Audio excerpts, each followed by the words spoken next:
Welcome, Dan Lloyd here. Hey, this is the Acts on Location informational meeting video that some of you have been looking for. It's finally available. We had a meeting, a live meeting, just a few days ago, and I forgot to push the record button on that. So I apologize, and so it took a little time today to redo the meeting for us and put it in a video format. So you're certainly welcome to enjoy this. There's my email address for you if you have any questions at any time about the tour. Feel free to send me a note, and I'll do the best I can to answer questions for you. I'll also show you later on in the video how to register for the tour, and I will give you a link also to the Acts on Location Facebook page.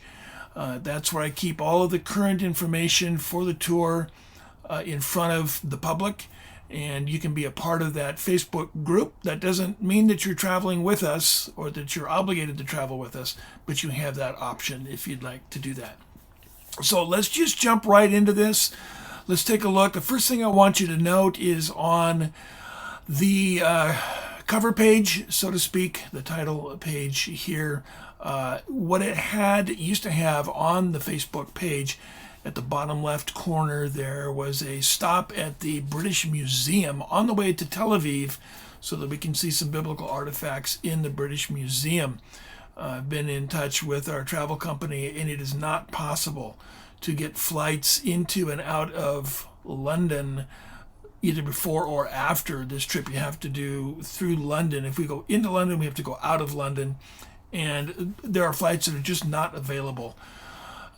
And we would have to change all the dates of our tour, and then the cost of the tour goes up another $600, and we're just not going to go there. So my apologies. This does mean, though, that we will get an extra half day in Jerusalem, which will be a lot of fun.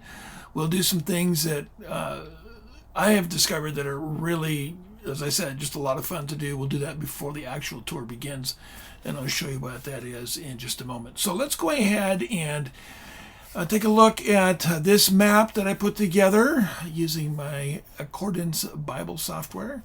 And this is a map of the biblical locations that we will be visiting on this tour. Note down at the bottom right corner, Jerusalem, Joppa, and then Caesarea. We will spend just a few days in Israel. I am planning to do a full Israel tour in 2023 in the summertime. There are many who wanted to travel with us this time that couldn't make it because children in school and so forth. And so we decided we're gonna do this during the summertime. It's a bit of a challenge because it's a lot more crowded and it's really hot. However, you get to go to Israel, you get to bring your kids, or if you're teachers, you get to go. Your schedule allows you to do that. So more information about that later. And then we'll fly over to Athens, and we'll hit some of these locations in Greece and in Turkey and in Crete, on Crete actually. And then we will fly to Rome, finish our tour with 3 days in Rome. Our travel provider is Imagine Tours and Travel. The president is Rick Ricart, friend of mine, godly man. And he and I have spent some time together in Israel, and I prefer to travel with Rick. He is a second-generation owner of this travel company. He is very well connected throughout the Holy Land area. He always gets us the best guides, the best drivers, the best hotels, and Rick is the real deal. So we're going to encourage you to go to ittworld.com and search for our tour. The tour code is Lloyd22, and you can get a lot of information there as well. Rick is really good about giving updates regarding COVID. I will be posting those also on our Facebook page, so check back there often. Okay, let's get into this. Let's just walk through the itinerary here. We are going to be leaving May 13. That's on a Friday. We're going to fly out of Seattle in the morning on Air Canada.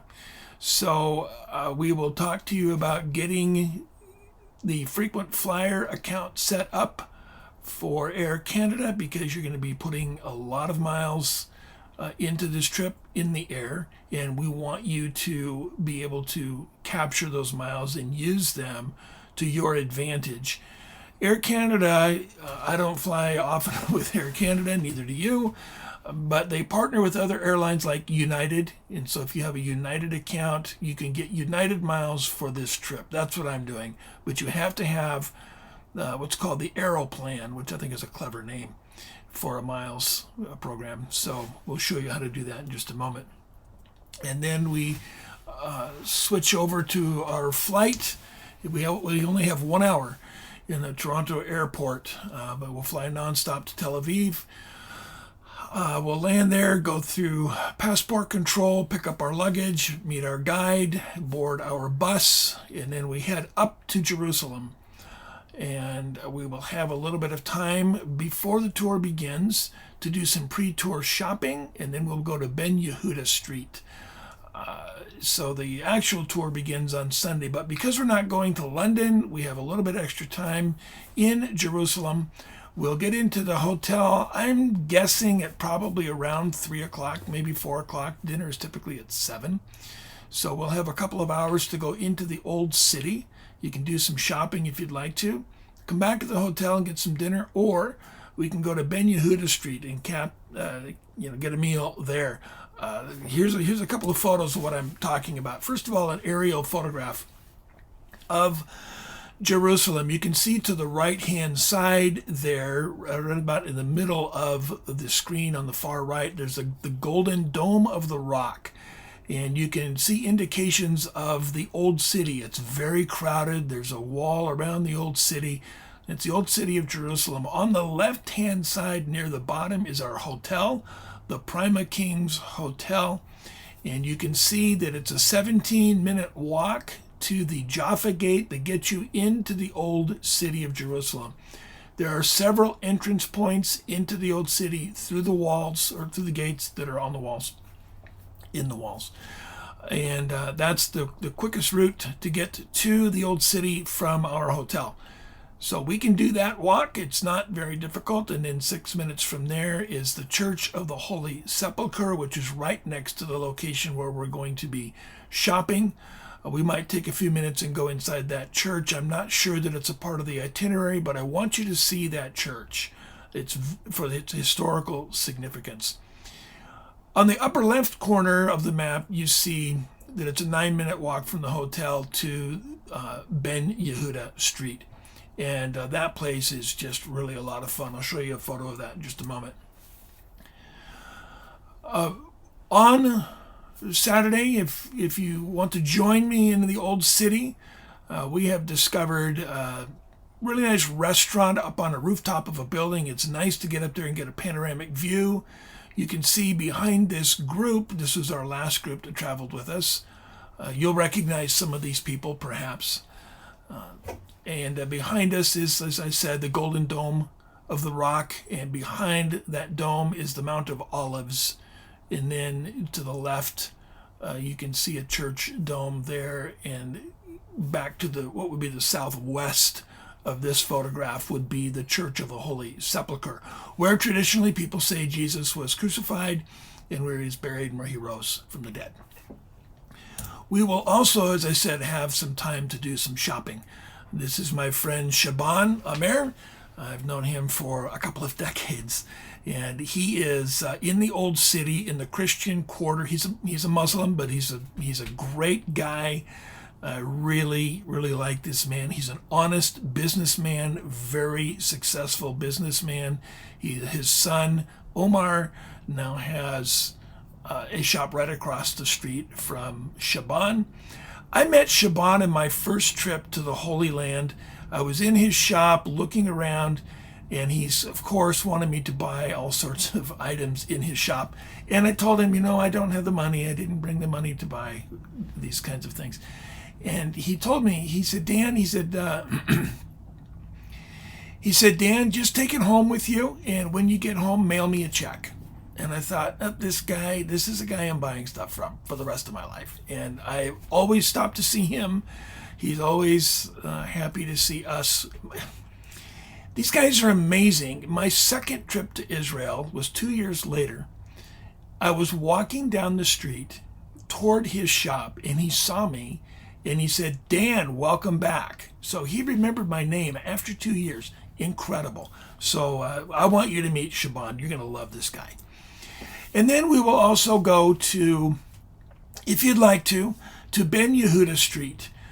It is the place where the locals like to come and celebrate the end of Sabbath or Shabbat.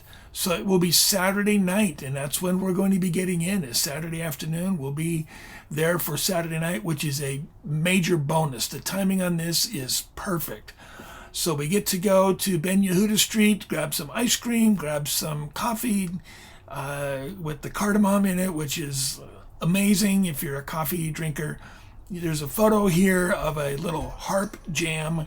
There's an electronic plexiglass harp and a few other people playing their harps. It's fun to see the musicians and other artists out there in the streets having fun, doing their thing. So we'll do that. Go back to the hotel, crash, get up in the morning, get on the bus. We'll drive to the Mount of Olives. We'll go to the Garden of Gethsemane. We'll go to the Western or the Wailing Wall. And then we'll go to the temple steps where the book of Acts began in Acts chapter 2. We'll have some time for shopping. So if you didn't shop the day before, you can certainly shop on Sunday afternoon. And then back to the hotel for another meal and spend the night. So here's what Sunday looks like for us. We'll start at the Mount of Olives. And you can see in the background the old city and the Dome of the Rock. Just below, you can see the old gates, and to the right, you see the indication there of a double gate. That's the Golden Gate. We'll talk about that once we get to Jerusalem. We'll take a photo like this of our group, and you can get a copy of that. We have a system set up for photographs. Whenever we do group photos, we use one camera. That saves us about 20 minutes. And then we always share our photos. So don't worry about having to get group photos with your camera. We'll take care of that for you. We'll go through all those details as we get closer to our travel time and how we travel as a group. So up on the Mount of Olives, we'll descend the Mount of Olives on the Palm Sunday Road. There's a couple of stops along the way. And then we'll also be stopping at the Garden of Gethsemane, where Jesus prayed the night in which he was betrayed. This is where he was betrayed. These olive trees are 2,000 years old. They were here when Jesus was there. So Jesus may have seen these actual trees in the Garden of Gethsemane. It's pretty amazing. And then here is a view of the Mount of Olives from Jerusalem. There's the Dome of the Rock again. In the background, the Mount of Olives. In the foreground is the Western Wall, or the Wailing Wall. It is a retaining wall built by Herod the Great back in the time of Jesus. And we will have a chance to go down to the wall. You'll have the opportunity to pray. You can see in this photo that there are some prayers written on papers and stuffed into the cracks of these rocks, these stones. These stone bricks that were built by Herod the Great are more than 2,000 years old. They've been there for a very long time. But it's traditional to write your prayers and put them in the cracks of the wall there because, as our guide will tell us, when you want to talk to God from Jerusalem, it's a local call. And you can put your prayers right there. We also encourage you to invite your friends to write out a prayer. And you can bring that to Jerusalem, and you can put that into the wall for them as well. And we'll mention again later on down the road when we do our itinerary Bible study that if you want to tweet or fax a prayer to the wall, you're certainly able to do that as well. I prefer old school and writing it and putting it in there. We will then walk over to the southern steps of the Temple Mount. These are ancient steps from the time of Jesus that led up to the temple that used to be in Jerusalem. Some of these steps have been restored. Some of them are in original condition, which is eroded quite a bit. But we will stop and spend some time here learning and reading from Acts chapter 2 where the church began. So I believe it began at this location, and we'll talk a little bit about what happened on that day in this place. We will also show you where people in Acts chapter 2 were baptized. There's a lot of baptistry places right there. It's pretty amazing. Okay, back to the hotel, spend the night, have a great meal, spend the night. Get up the next morning, and then we are on our way to the Israel Museum. We will drive down to Joppa, and then we will drive north to Caesarea Maritima along the coast of the Mediterranean. And then we've got an amazing hotel on the Mediterranean coast. Let's take a look at those locations now. In the Israel Museum are many biblical artifacts. Here is the burial marker for King Uzziah. And we read in Isaiah chapter 60, he says, "In the year that King Uzziah died, I saw the Lord." And then Isaiah has this vision of the Lord. And we can read about King Uzziah. The Lord struck him dead, struck him with leprosy, and then he died eventually.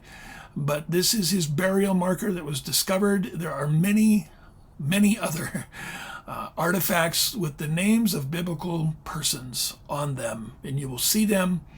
There's much history at the museum. We will also take a little time to go outside of the museum and look at this scale model of Jerusalem in Jesus' day. And so we can see here, this is from the Mount of Olives looking west toward what the temple looked like in Jesus' day. And we'll walk around this model, and our guide Ralph Lewinson will give us a lot more information about this remarkable model that was built. And then, as I said, we'll drive down to Joppa. There's not much to see here in Joppa, so we're going to talk about it as a group. Whether or not we want to take the time to actually go down to Joppa, or do we want to take a little bit of extra time maybe in the city of Jerusalem, maybe seeing something else instead. But we'll talk about it as a group. It's on the itinerary. But this is about all that you're going to see in Joppa. What you see out there where the water is breaking are the ancient ruins of the port that used to be in Joppa. Now, this is the place from which Jonah sailed to go to Tarshish. And this is also the place where Peter had his vision of the sheet coming down, and he was told to rise, kill, and eat. That was a symbolic statement from God that I want you to take the gospel to what people would consider to be others who are unclean, the Gentiles, the non-Jews. And then Peter did take the gospel. He went up to Caesarea, where Cornelius was living. He was a non-Jewish man who practiced Judaism. He was called a God-fearer. And he had been praying and faithful in serving God and remembering the poor, etc. And God told him that your prayers have been answered. You're going to be saved. And so Cornelius sent some messengers down to Peter in Joppa, told Peter, we want you to come up. And so Peter came to Caesarea, shared the gospel. Cornelius and his household were converted to Christianity, the first non-Jews to receive Christ as their Savior. So that happened here in Caesarea. The Apostle Paul was imprisoned here for 2.5 years. In fact, you can see some columns there to the left with a man standing. That's our other guide, Arya Harel. And he is standing very near the place where the Apostle Paul was imprisoned for quite a while. We'll show you that. You can see a hippodrome, which is a horse racing track, through that little frame there, and then back there's a port and some other buildings as well. Behind us is a large stadium. We'll show you the stadium and some archaeological significance related to biblical characters, biblical persons as well. Caesarea is just an amazing place. Looking forward to going there with you. So it has great biblical significance and early church history significance. And then here's our hotel right on the Mediterranean coast. A nice pool outside. You can walk down to the shore, and I encourage you to do that. If you don't have the time in the evening, I'm going to get up. It depends on when our departing flight is. I'm not sure when it is. But I typically get up very early in the morning and swim in the Mediterranean before breakfast. It's very refreshing. It's a lot of fun. It's safe.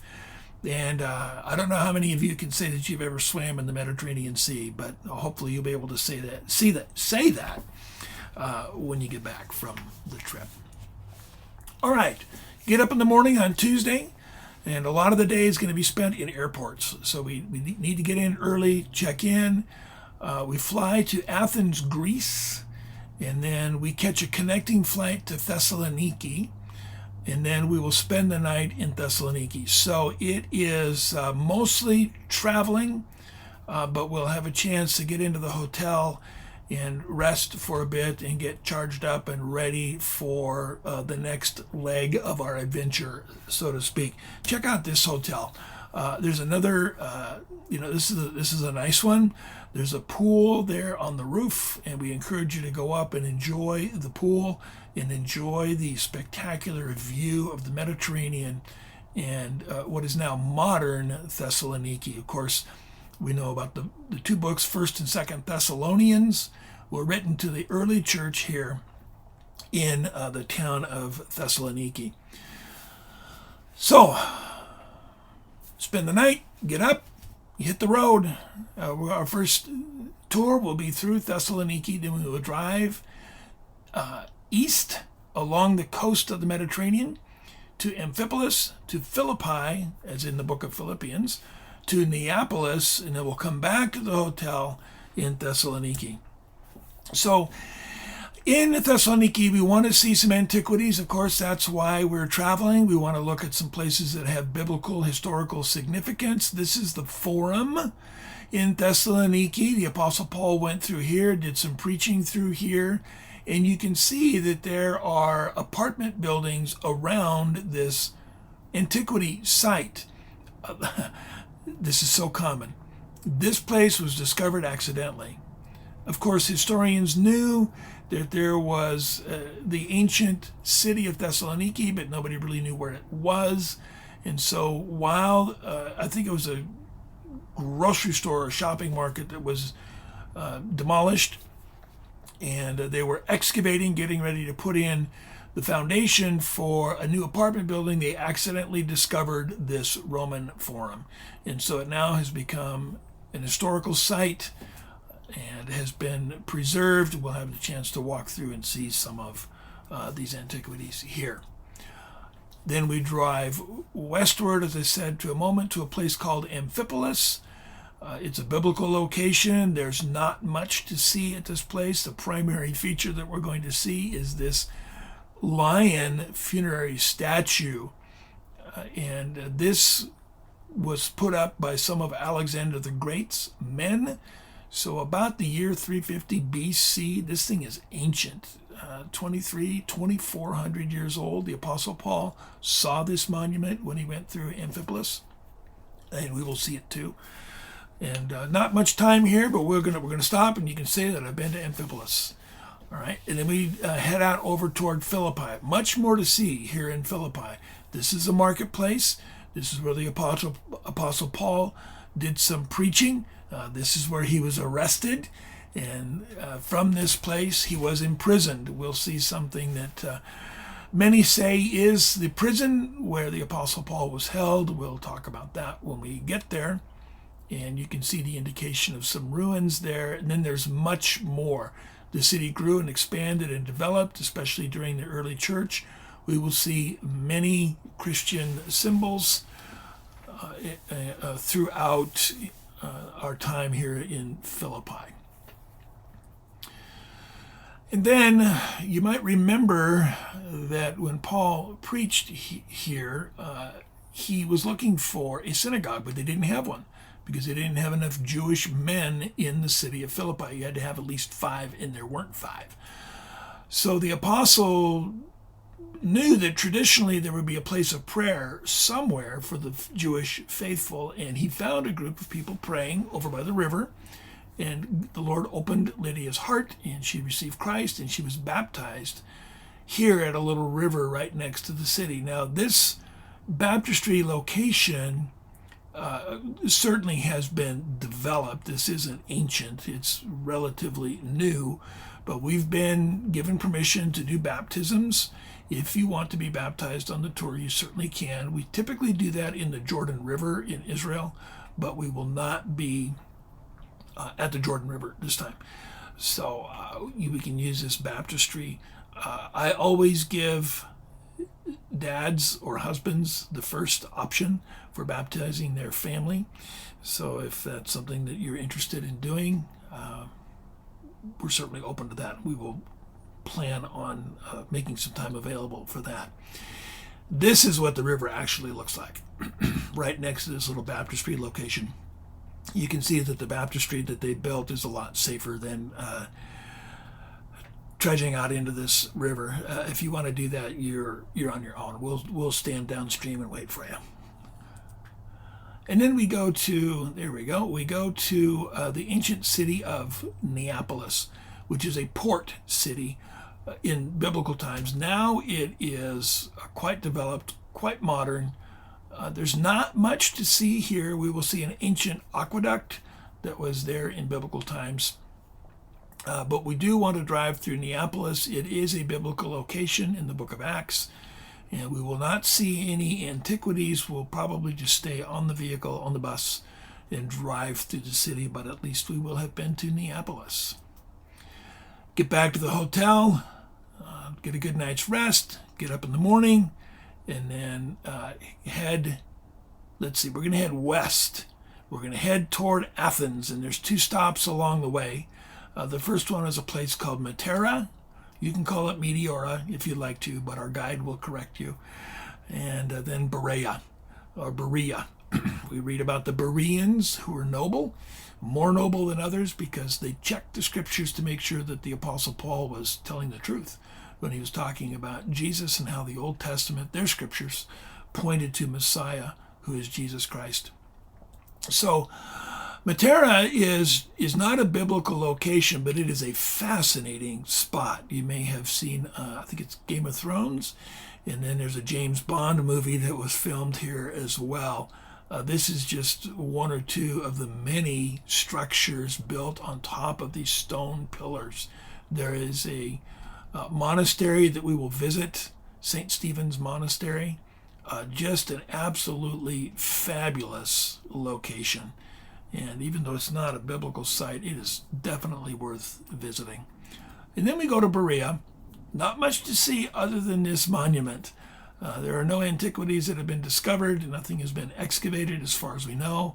But there is a monument honoring the idea that the Apostle Paul was here in his travels, and the Bereans were responsive and responsible with the scriptures and responsive to the scriptures. So we want to stop there for a moment in Berea. And then back to Athens, we check into our hotel. We got another really nice one in a prime location. Here's the rooftop with a gorgeous view of the city. And then to the left is the ancient Acropolis with the temples and all those kinds of fascinating structures. So you want to go up here, you want to spend some time, you want to get some photos, you want to enjoy this location and just take it all in. There's so much to take in. We're going to hit the sack, get a good night's sleep. We'll get up in the morning. We'll head down to the port and get onto our cruise ship and set sail. We're going to go to Mykonos. We are going to, that's the only stop that we'll make along the way. So here's what Mykonos looks like. It is just it's not a biblical location, but it's one of the typical stops they make on this particular cruise line route, this itinerary. We'll get out. You'll have plenty of time to walk through the streets and see the blue and white structures that are stunning with the stone streets as you walk through. Plenty of cafes along the coast. You can stop and get a light meal or a drink, whatever you'd like to do. Just hang out, visit. You can do some shopping. These windmills in the background are iconic. In fact, I'll just do this now. Some of you collect Starbucks mugs. I do, from different places around the world.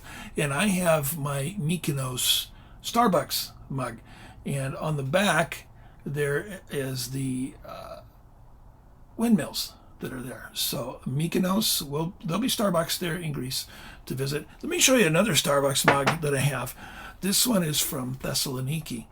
I don't think the Starbucks is open there anymore. I think it's closed, but at least I've got my Thessaloniki mug. What I like to do also is I bring with me 3 or 4, maybe 2 or 3, Starbucks mugs from Pike Place Market, Starbucks number 1. And they've got the mugs that say Pike Place Market. I bring those with me so when we do stop at Starbucks, I give one of those mugs to the manager of the Starbucks store, not in exchange for anything else, but just as a gift, because I mean it's got to be pretty cool, right, to have a mug from the very first Starbucks store. So they really appreciate that. That's a lot of fun, and sometimes I'll put my business card in there or a gospel tract. It's in English, but maybe they can read it. But we want to, just tell people that, hey, we're from Seattle and stop by to see you, and those kind of things. Okay, Mykonos, beautiful. Back onto the ship, we sail, spend the night, we get up in the morning, and we visit the ancient city of Ephesus. And then we will spend most of the day there. We'll get on the ship again, we'll sail to Patmos, and this is where John wrote the book of Revelation. Ephesus, of course, the book of Ephesians was written to those in Ephesus. Timothy was the pastor of the church in Ephesus, so 1st and 2nd Timothy are all about his leadership and his ministry there in Ephesus. A lot of history, a lot of biblical history took place in that location, and we will see where those events took place. So here's just one shot of ancient Ephesus, the Roman columns, walking down the street toward the library. We'll stop and get a photo of our group in front of that. It's just an iconic location. And there's a big theater, and there's all sorts of other things we want to see in Ephesus. We'll learn a lot about the history of that place that's there.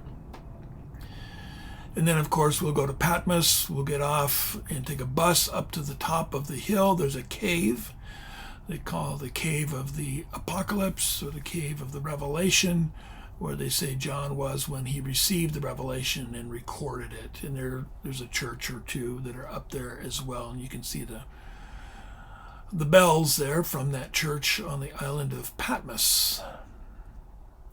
Get back on the ship, set sail overnight. We wake up in the morning on a Sunday morning, and we are in Crete. And then we will sail to Santorini and get back onto the ship. There are no biblical excavated sites in Crete that we know of, but there are certainly biblical events that occurred in Crete. Fair Havens is one of the places that the Apostle Paul stopped on his way to Rome when he was sailing. Paul wrote to Titus, who was in Crete, told him to appoint elders in every city. So there is biblical history on the island of Crete, but we will stop and see, for example, this ancient temple. Part of it has been restored. I think it's a good idea to see what ancient ruins used to look like when they were in their prime, so to speak, when they were still standing and functional. More about that in just a few moments here. And then, of course, we'll stop at Santorini. Not a biblical place, but boy, if you're going to go to the Greek islands, you can't miss Santorini. It is stunning. It is beautiful. We'll spend plenty of time here. You'll have plenty of time to walk through the streets, do some shopping, take a ton of photographs.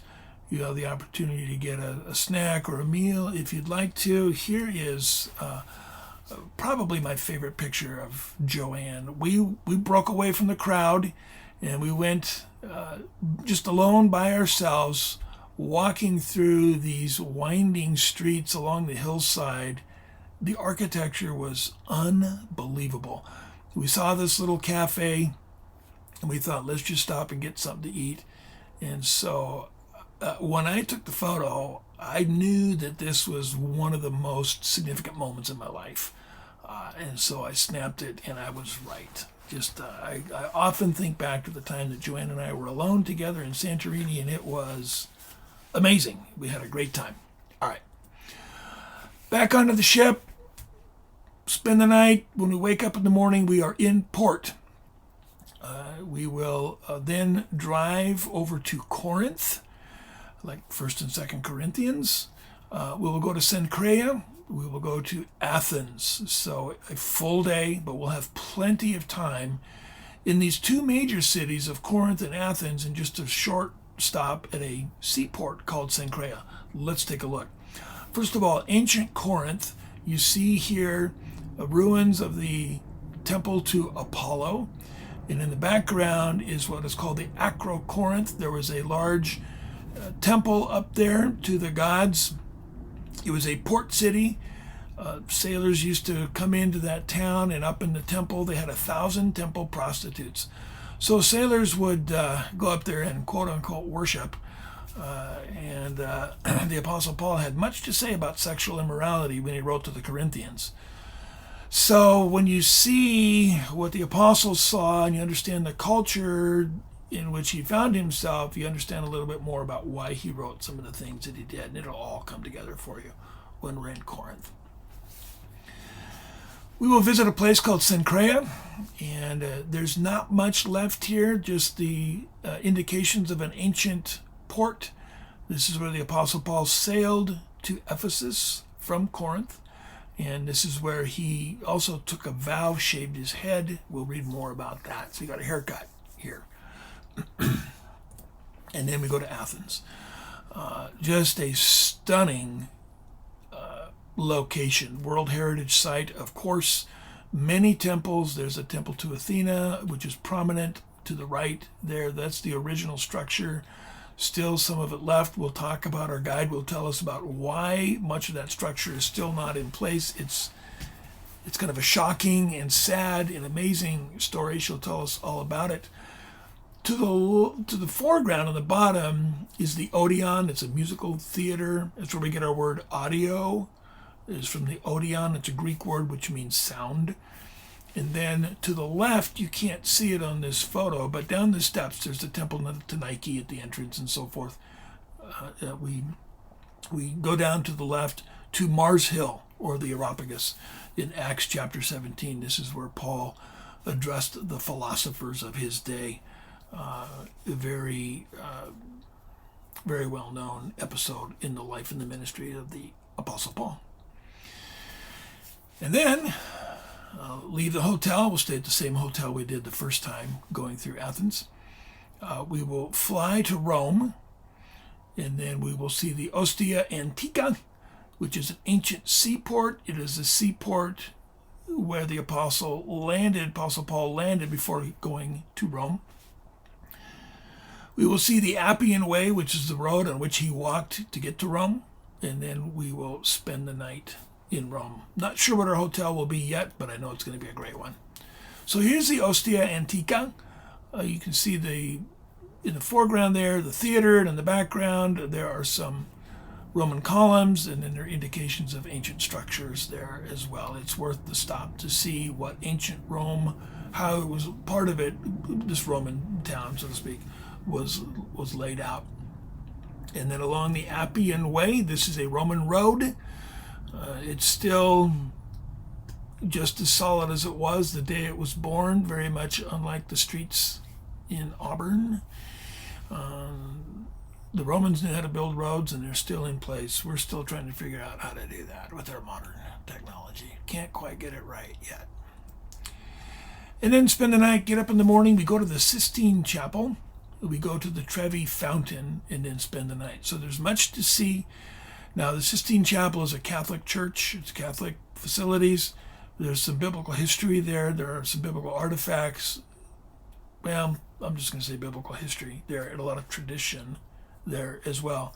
However, you can't go to Rome without seeing the Sistine Chapel or the Trevi Fountain. So here is the ceiling from the Sistine Chapel looking up. It's been restored. These images were painted by Michelangelo. You see right in the center there, creation, God creating Adam. 2 panels to the left, Adam and Eve being driven out of the garden because they ate of the fruit that was forbidden. And the biblical story is painted in murals or in icons at times, because back in the day, people didn't have a Bible, and they needed to know the Bible stories. So they looked at pictures or images or icons, and that told the biblical stories. And so these were painted by Michelangelo. And then we'll finish our day by going to the Trevi Fountain. You'll be instructed to bring coins because you're supposed to toss coins into the fountain. We'll learn about the history of this landmark and enjoy a little bit of time there. Back to the hotel, spend the night, get up. The next day, we're going to go to the catacombs where the ancient Christians hid when they were being persecuted. We'll go to the Colosseum where Christians were martyred, killed. And then we'll go to the Forum, the Roman Forum, and we'll spend the night in Rome. So the catacombs are not only bones, but we'll see plenty of them. These are the bones of Christians who were martyred for their faith and buried here in the catacombs. And there's much, much more to see in the catacombs. We'll see it all. Then we'll go to the Colosseum. We'll take a tour. This is where the gladiators did their thing. This is where Christians were fed to the wild animals. So there's a lot of history, some church history here as well. Before our tour, I think we're going to probably get the guys together. If the ladies want to join us, they can. But I think we ought to get the guys together and watch Gladiator. Just kind of get ready for the trip. That would be a fun event. And then we go to the Forum. Ancient buildings that are still standing after 2,000 years and more. These are very old, very ancient, and we will tour through some of these ancient structures that the Apostle Paul saw when he was in Rome. And then we're going to get on the airplane, we're going to fly away, head back to Seattle. So there's just a quick overview of our itinerary. And now we're going to transition over into some of the details about the tour. I have for you in some notes everything that I'm going to talk about at this point. So don't feel like you have to write down everything. There's some notes that are attached. There's where you get them right there, the link for you. I'll also put the link under the description of the video here on YouTube. So you can just go to that onto that link and download the notes, and you're ready to go. All right, so here's a typical tour day for us. Wake up call is at 6 o'clock. You can have the hotel wake you up if you'd like to, or you can set your phone, the alarm on your phone, get up whatever time you'd like. I prefer to get up early, do some reading, maybe take a walk, maybe take a swim. Breakfast typically opens at 7. We'll tell you more about this in our itinerary Bible studies about how to get to the food and what you do when you get there and all those kinds of things. But breakfast is always included. Dinner is always included at the hotel. We roll at about 8 in the morning, get on the bus, and head out to do some touring. We'll tour roughly from 8 o'clock to 4 o'clock. And we'll stop and get lunch every time. We want you to be well fed. We get back to the hotel in time for you to have some free time. If you want to take a shower, get cleaned up. If you want to take a swim in the pool, if you want to do some shopping, if you want to go somewhere else and have dinner, you can do that. Every place where the hotels are located are safe. Talk to the concierge, talk to the people at the front desk, talk to the guide. Where's a good place to grab a bite? Or what should I see in this neighborhood? And they'll give you more information than you need. Okay, so there's a typical tour day. Here's some food, just an idea of kind of the food that we're going to be eating. It's, like a Mediterranean diet because we're on the Mediterranean Sea. And everything is local, everything is fresh, everything is delicious.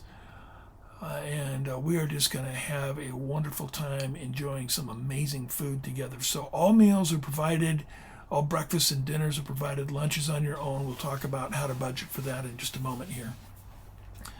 Just wanted you to see some of the food that we're going to be enjoying. This is just like 0.5% of what's available out there. It's amazing.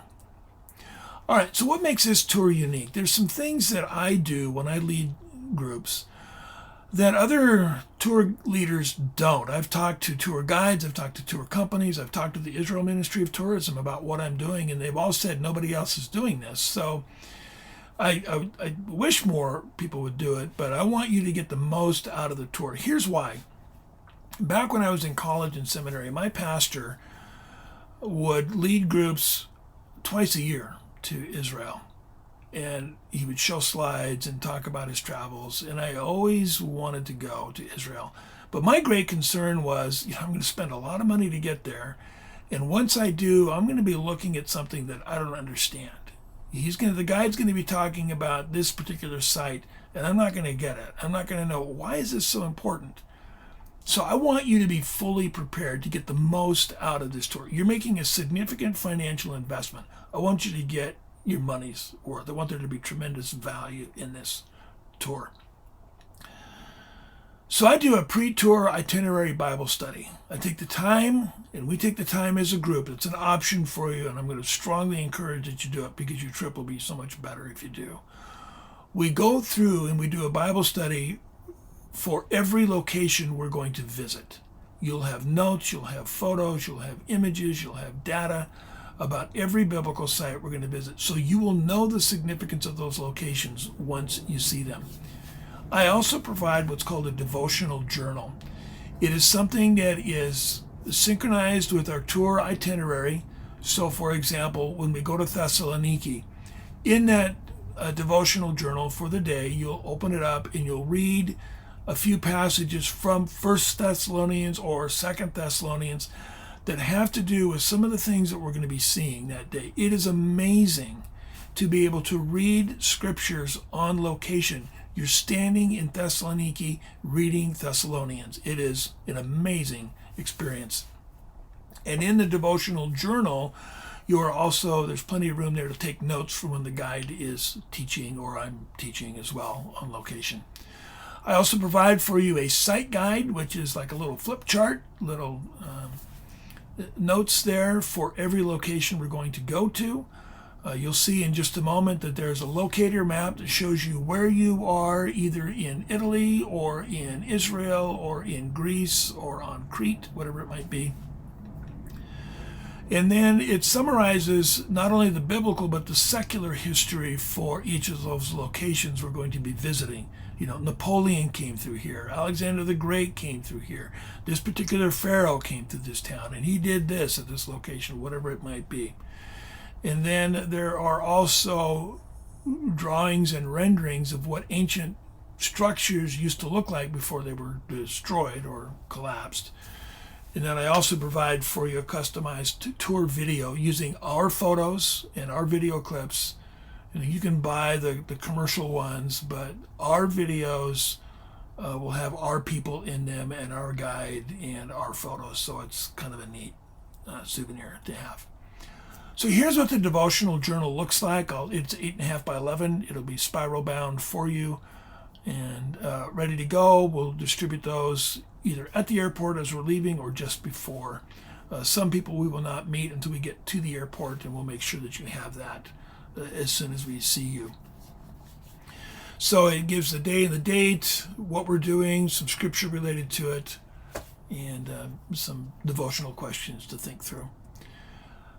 The site guide, as I said, has a locator map, and it'll give you some renderings, some drawings of some of the structures that we're looking at. There's a biblical architect named Lean Rittmeyer. He's from Australia, and I've paid royalties. We're able to use his images in our printing, so you'll get a much better idea of what we're talking about and what the ancient people saw when we're looking. For example, this is in Caesarea. We're looking at the Roman temple there in the port city, but we're not seeing much of an indication of what that temple looked like. There's some steps going up, and that's about where it ends. They're reconstructing that temple right now, but you'll see in the site guide there that I'm holding up, this is what the temple looked like.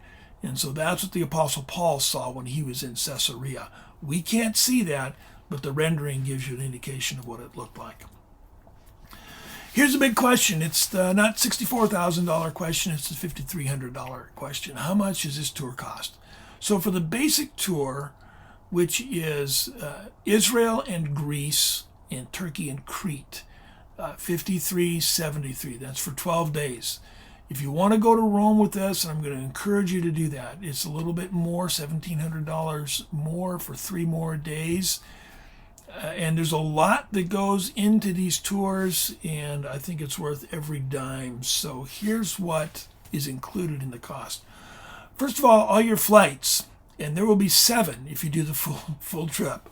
Seattle to Ontario, Ontario to Tel Aviv, Tel Aviv to Athens, Athens to Thessaloniki, Athens to Rome, Rome to Ontario again, and then Ontario into Seattle. Then That includes U.S. and international departure taxes and fuel surcharges. If you compare tours on the internet, make sure you're comparing apples to apples. You will find tours that are much less expensive than ours, but it's probably because they don't include taxes or they don't include fuel surcharges. Ours have already been calculated and they're fixed. They're not going to go up. Some tour quotes do not include airfare. Some do not include tips. And you're going to pay that. You're going to pay for those anyway. So the way that Imagine Tours likes to do this is pay everything up front. Then you don't have to pay anything out of pocket once wheels are up, other than lunch and souvenirs. So this includes also air-conditioned buses with Wi-Fi, so you can update your Facebook status, you can upload photos, you can text, email, whatever you want to do. It includes 4-star hotel accommodations at premium locations. We've seen some of those locations. They're nice hotels. Breakfast and dinner each day at the hotel. Entrance fees for all archaeological parks and museums. We have an expert English-speaking guide in every country that we will be visiting and every port in which we will stop. It also includes tips for the bellmen who handle our luggage for us, the table waiters, the driver, and the guide. So all your tips are already included. Listening devices throughout the tour. These are wireless. You just plug them in. You've got a little receiver that you wear, and the guide is talking, and you can hear very clearly what's being said. So that's a tremendous bonus. And then also the 3-night Mediterranean cruise, which is all inclusive, includes all meals, all you can eat. I think the food is available 24/7. All activities on board. And if you've never done a cruise before, just this 3-night cruise is a great introduction to cruising, and you are gonna love it. Now, not included in the tour is travel insurance, and we encourage you to look into travel insurance. Our travel company recommends Travel Guard. You can go onto that site and enter in when you're traveling, where you're going, how old you are, how long the tour is, how much the tour costs, and it will calculate for you 3 different options for your travel coverage. Now, when you do that, they're going to ask you, what country are you visiting? Don't put Israel, put Greece, because they want you to indicate the place where you'll be spending most of the time. And most of our time will be in Greece. Only 3 days in Israel, only 3 days in Italy. So show Greece. And right now, COVID guidelines are changing all the time. Right now, some countries require travel insurance. That's never been required before, but with COVID, they are requiring travel insurance. It's not a bad idea to get it anyway. But just take a look, and I'll mention this near the end of this video here, we will keep you up to speed regarding COVID, the latest COVID guidelines and so forth. Not included in the cost of the tour are souvenirs. This is a wide open variable here for you. Plan on buying souvenirs. You're going to visit places you may not go back to again. You'll be in 5 different countries. You're going to see a lot of biblical locations. And there's lots of amazing things that you can purchase for souvenirs. You can get some things for $5 or $10. You can spend $20,000. You know, if you want to buy one of these Persian rugs, one of these silk rugs that are just phenomenal. And I've had a couple of people on trips with me spend 4, maybe 5 digits on these rugs and fold them up and bring them home, and those are treasures. So we'll talk a little bit more how to barter, how to negotiate prices when you buy souvenirs. That's a lot of fun. That's a part of the culture there. Not included in the cost of the tour is lunch every day. Budget $10 to $20 per meal. Some meals will be less expensive. For example, in Jerusalem, you're going to get a falafel and something to drink, maybe $7. But go for 10 to 20 for 13 days. So you do the math on that one.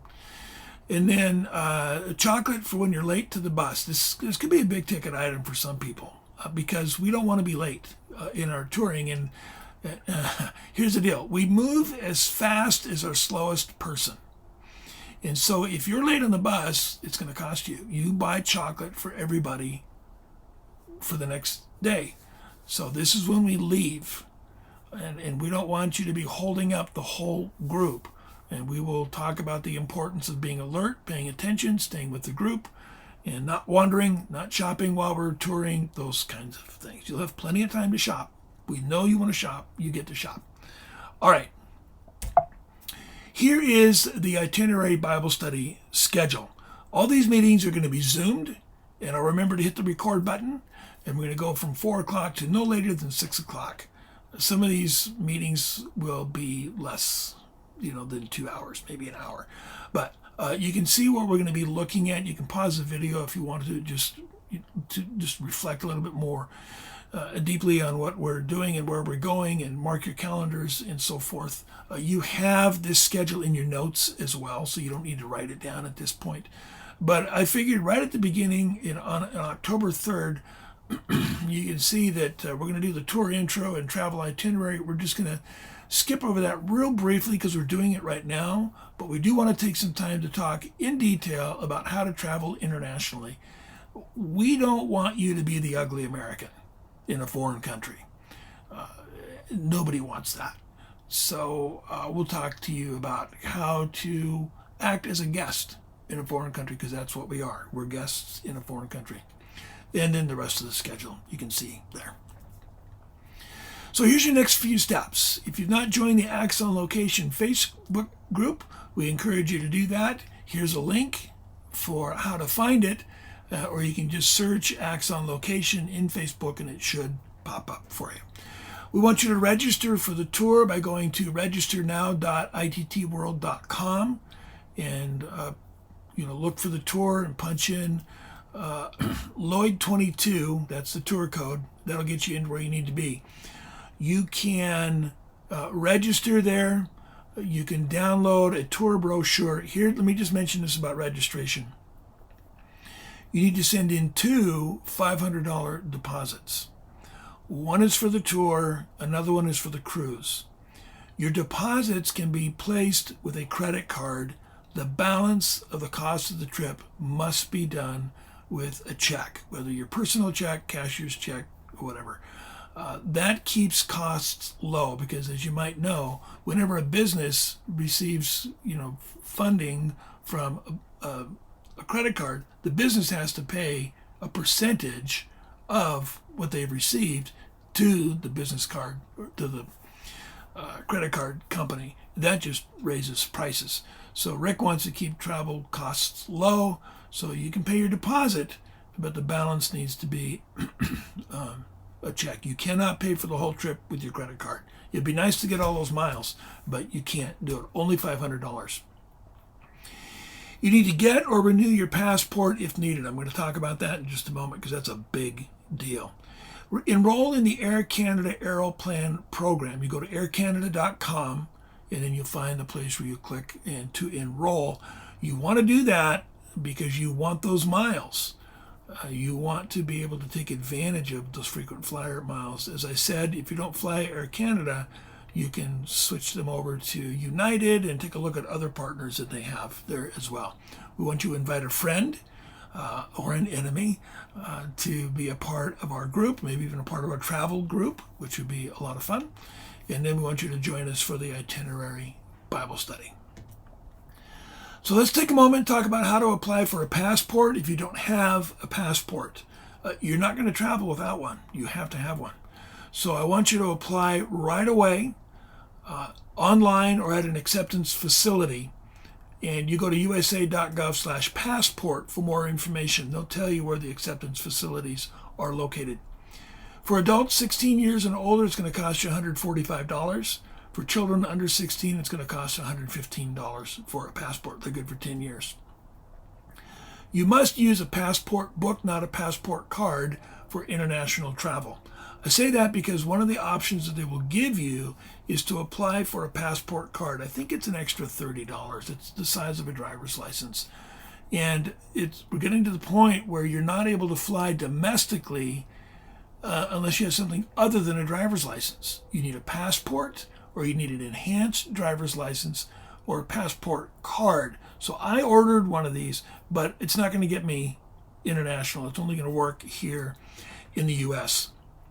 So as I said, go to www.usa.gov/passport for more information. You do not need to use a passport service. So if you just Google passport application, you're going to get hit with all these companies that look like a government website, and they're going to charge you a lot of money to hand deliver your application and those kind of things. You don't need that. You don't need that. You're not going to get it any faster. You're just going to spend more money, and there's no need to do that. Now, here's something really important for those of us who do have passports. If you have a passport, the expiration date must be valid for 6 months after our departure date. Here's what I mean by that. If your passport expires before December 2022, renew your passport right away. I found that mine does. Mine expires before December 2022. So I already sent in my passport to be renewed. You can only do this online. You can't, and you have to mail your passport in. It's a little scary, but it's insured. They give you all the instructions on how to do that. And expect the renewal turnaround time to be 18 weeks. I sent my passport in 8 weeks ago. And last week I just got the email saying we're beginning to process your application. Now, when I mailed my passport in, there was a tracking number, and it was received in Philadelphia within 2 days. So I know they got it. But it took another 8 weeks before they said, okay, we've got your passport, we're processing it. And they said, expect to receive your passport in another 4 to 6 weeks. It takes a long time to get your passport renewed. So check your passport expiration date today. And if it expires before December of 2022, renew it today. I cannot emphasize this enough, because here's what's going to happen. I'm concerned this might happen with somebody. We're going to go to the airport, we're going to check in, and they're going to say, you can't travel. It's happened before. I don't want to see that happen. So, and check your passport as well. If you do a lot of traveling, make sure you have blank pages in your passport book. Several years ago, I was doing a lot of traveling. I did 3 trips to Israel in 1 year, and I was beat. I was tired, but I did a lot of traveling, and I got to Israel, and I'm checking in, and there were no blank pages. And they almost didn't let me in to the country. They almost sent me home, and I was leading a tour. So make sure you've got blank pages in your passport. All right. Here's a big one. What about COVID restrictions? Restrictions are changing every day. In fact, the day that I'm recording this video, Washington State just cleared all the restrictions. I've been told. I've tried to find verification, and you get some information and other information you're not getting so much. So there's a lot of poor communication out there. But I believe that as of now in Washington State, the mask mandate and all those kinds of things have been completely lifted. All restaurants can go back to full capacity, back to normal. So here's the thing about travel with COVID. We are more than 10 months away from our departure date, and things are changing so rapidly. I think, this is my guess, that there will be a lot of freedom to travel 10 months from now. Right now, it's still pretty restrictive, but don't make your decision about traveling in 10 months based on what's going on today. Look at the big picture, look at the trend, and the trend is positive. And in terms of opening up, lots of countries are opening up. Tourism is starting to increase again. So I feel very optimistic about a lot of freedom when we travel together as a group. And you'll be notified of any and all guidelines that affect our travel itinerary. So that'll be on the Facebook page. You need to go to that page, like it, or become a member of it. You're going to request to become a member. I need to approve that. And then once you're in, go there on occasion to see what is the latest with our group and with our travel, what we're doing. So, okay, that's a lot of stuff. That's a lot of info, but you have the notes available to you. You can look at those. Here's my email address again. And if you have any questions at any time, send me a note. I'll do the best I can to get back to you immediately, answer any questions that you have. We had a few in our meeting the other day, and I think I tried to cover most of them that are super relevant, at least at this point. During the itinerary Bible study, we're going to answer all your questions. We'll do the best we can to answer all your questions. If I don't have the answers, I know where to get them, and we'll get them for you. So, all right, here's the deal. I really want you to travel with us. I really do. This is going to be a life-changing experience. I've been several times before. I've been on this tour once before. It was amazing. I'm really looking forward to doing it again. You will make friends, you'll make new friends, and it will become lifelong friends. That's one of the great things about traveling together, is you get to know each other real well. We're going to max out the size of the group at 50.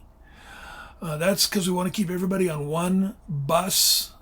Still, 50 is a pretty large group, but we can manage that. The bus will hold 55, so we've got a little bit of extra room in the group. But I don't want the group to be so large that you never have an opportunity to sit down and have a meal with me. I want to sit down and have a meal with you. That's part of the traveling experience, just to sit down and visit and get to know each other and have a lot of fun.